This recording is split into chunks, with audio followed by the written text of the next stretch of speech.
Okay. Hi, this is Thomas Hedlund again. I'm a marriage family therapist who's been working with couples, families, individuals, people in recovery from various kinds of compulsive behaviors, addictions for the last 42 years in California. These two videos, which I'm going to do today, part A and part B, on developing self-mastery and emotional competence in intimate relationships are the final two in what will be a series of 6 on this playlist on emotional self-mastery and developing healthy communication skills in intimate relationships. So I'll do a little bit of review on this one before I get into the real meat of this presentation, where I think I'm going to try and give you some really basic information where you can identify specifically kind of what skills or limitations you may have and what you may be able to do about it to improve your overall function and then therefore happiness in your personal relationships. So the way this works is that in the vast majority of cases, and I don't exclude myself from this, people engage in couples therapy frequently with the idea that they want to engage a therapist to help them change their partner. And there's a cartoon that I'm going to show you here that shows a person standing in a bookstore in front of 2 shelves. On one shelf, there's all kinds of books for self-improvement.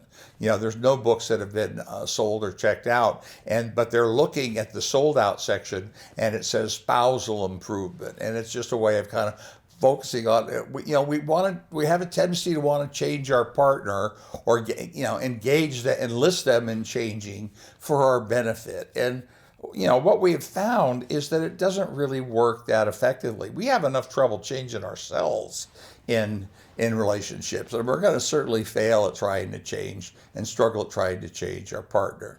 So the ever so competent marriage therapist and author David Stark says, what is the problem? He says, most people would rather fight with their partner than fight with themselves. A spouse would rather believe that their partner's depriving them than recognize that their partner's trapped too.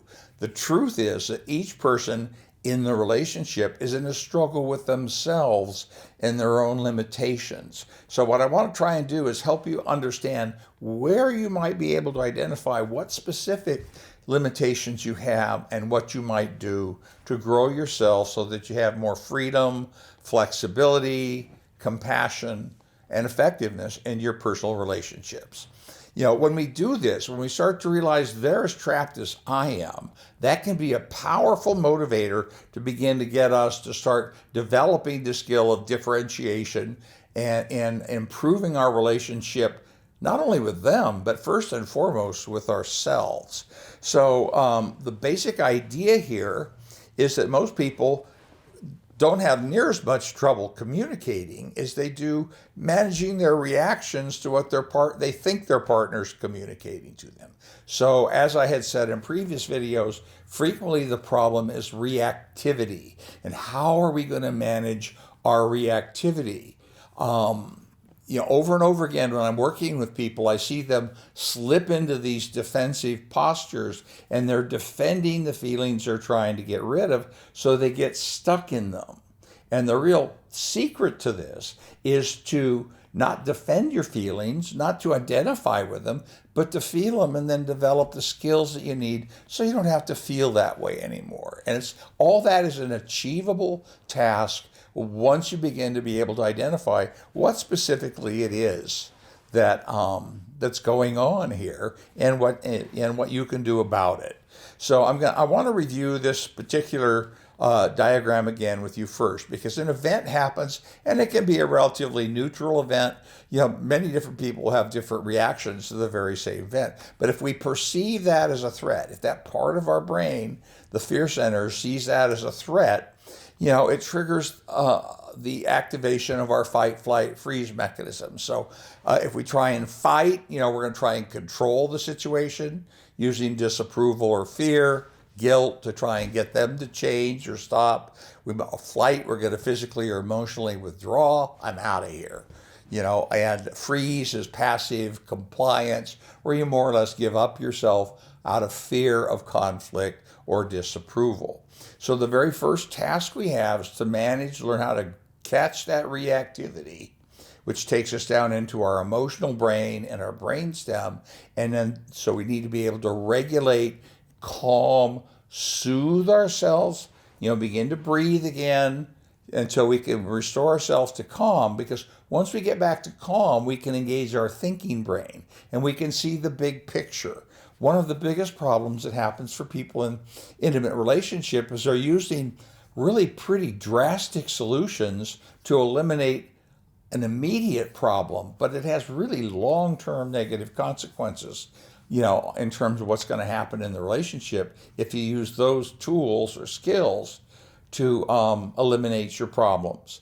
And again, I covered that in one of my most recent videos in quite detail. So once we've regulated ourselves and we're calmed down and I can think about the big picture, that means I can say, okay, what do I know about myself? What do I know about my partner?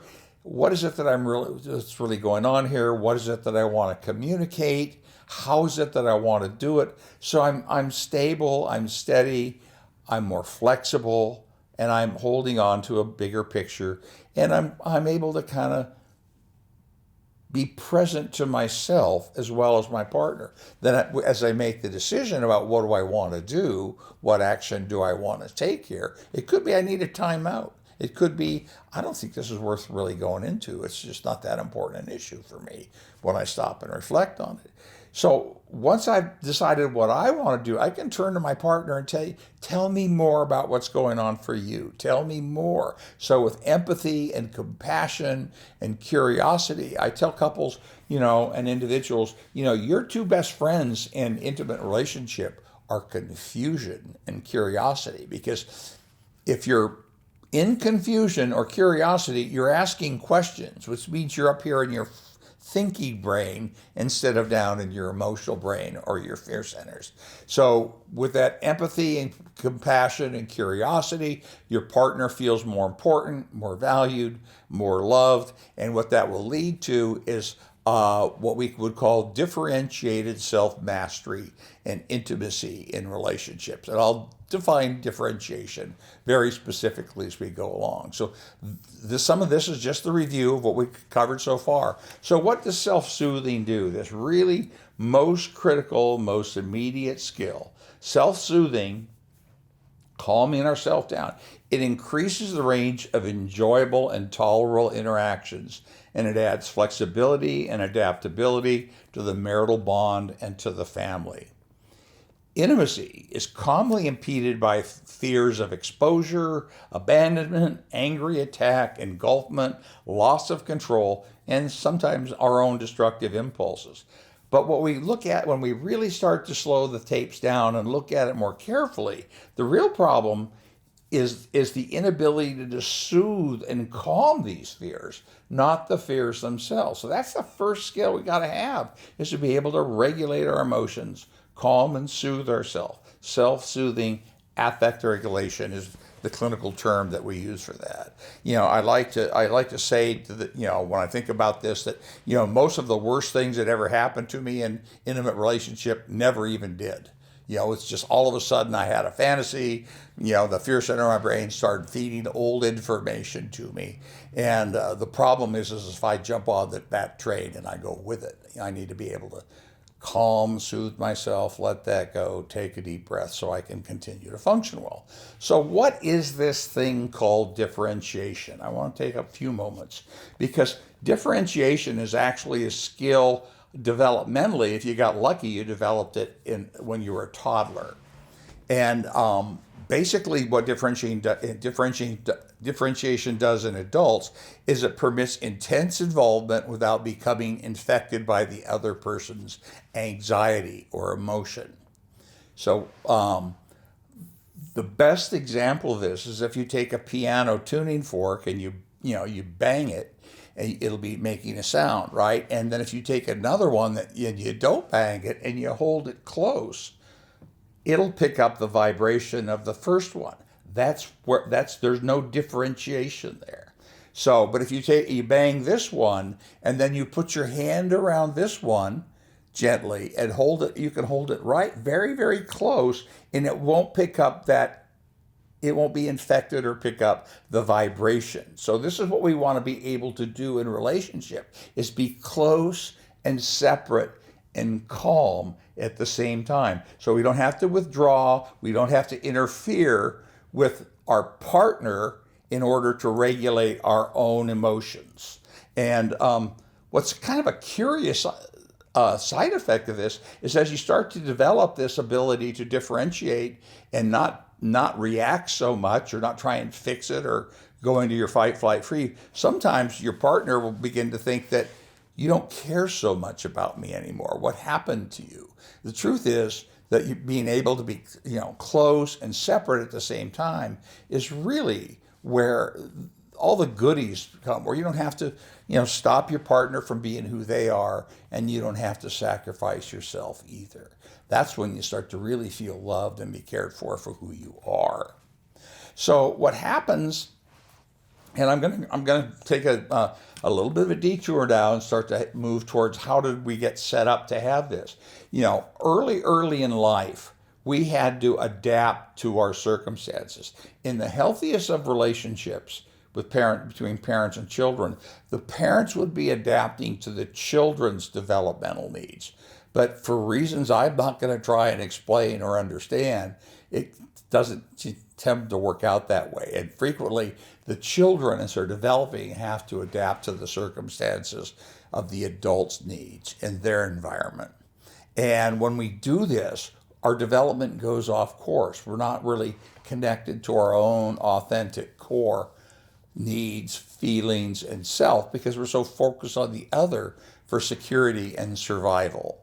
And what happens later on in life is that very same pressure to adapt is going to trigger these automatic responses and reactions that you had that were programmed into you quite unconsciously early in your life, when you had no idea what was going to happen later as you were developing these. But they will get in the way of you being able to fully function autonomously and effectively as an adult. And I'll go into much more detail on this. So in adult relationships, there's actually at least two different levels of interaction.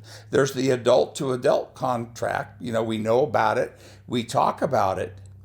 But then we have this adapted child, this person who just kind of had to grow up, sometimes too fast, sometimes we didn't get the modeling or the things that we needed from our parents for so many different kinds of reasons. And so each of us have this sort of wounded and over-adapted child inside of us as well. And that's the one that becomes the real troublemaker in our adult relationships, because we need our adult skill sets and capabilities to manage the problems of adult life. A striking thing that I've noticed, and I've just almost never seen it not be true, that it's usually between 35 and 45 years of age. However we adapted as a child and adjusted as a child, it stops working for us. It's like it's kind of run out its whole course, and life will present us with a crisis or a set of circumstances where those skill sets that we have, those immature skill sets, which we think, well, that's just who I am, that's how I've always been that way. No, those are childhood skill sets. And they're going to interfere with their adult function. It's not a midlife crisis. You don't need a new Corvette. You don't need to have an affair. You don't need to change your job. What it is, it's a matter of an opportunity to turn back toward yourself, understand yourself, develop some new skills that are going to help you be a much more mature and highly functional adult in the world. So what happens with this? I'm going to just go over some of the symptoms of unhealed trauma and how that will manifest itself, okay? It will look like in relationships, in adult relationships, trying to fix other people. Sometimes it'll be people-pleasing. Sometimes it'll be codependency. It'll be a need for external validation, which every child needs, but adults ought to be able to do better than that. It could be living on high alert. Like you're kind of almost living it from the fear center in your brain, anticipating that something terrible is going to happen. It could be fear of abandonment. It could be deprioritizing your own needs. Like, well, what you need is more important than what I need. So let's just do what you want. I believe it was Harry Stack Sullivan who said that a state of love exists when another person's needs and wants or feelings are as important as one's own. And so we want to be able to validate our partner's needs, but we need to have an equal amount of respect and consideration for our own. It could be a need to prove yourself constantly or insecurity. You may have a high tolerance for inappropriate or abusive behavior. Sometimes, if you have very low self-esteem, you'll attract, somebody who has narcissistic behaviors because, wow, they really feel great about themselves. So if they love me, I must not be that bad. Doesn't turn out that well in the long run, I think most of us know. And it may even be difficulty setting appropriate boundaries or limits at time. And so there's a lot of different ways these immature skill sets will show up in our adult lives. And that's generally the stuff that brings people into therapy eventually. The author, James Baldwin said, not everything that is faced can be changed, but nothing can be changed until it's faced. So until we turn to ourselves and we examine ourselves and we identify what these things are, not much is really going to change. One of I'm saying things that I think everybody who's listening to this video will know without me even, as soon as I say it. Once you've been in a relationship for a period of time, the arguments and the core issues of that, they become highly choreographed. You can predict your partner's responses and they can predict yours. So the question is what am I going to do differently so that I don't have to continue to play that same old tape over and over again? I want to spend a moment on this.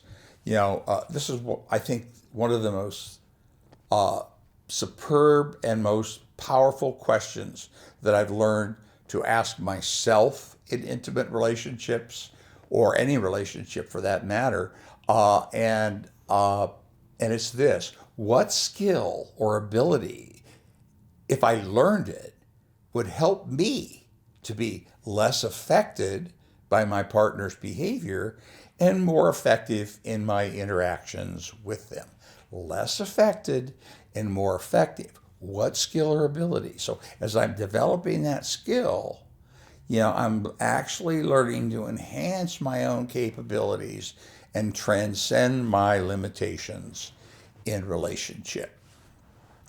One last slide for this part, and then we'll break to part 2 where I'll go into some very specific details, all right?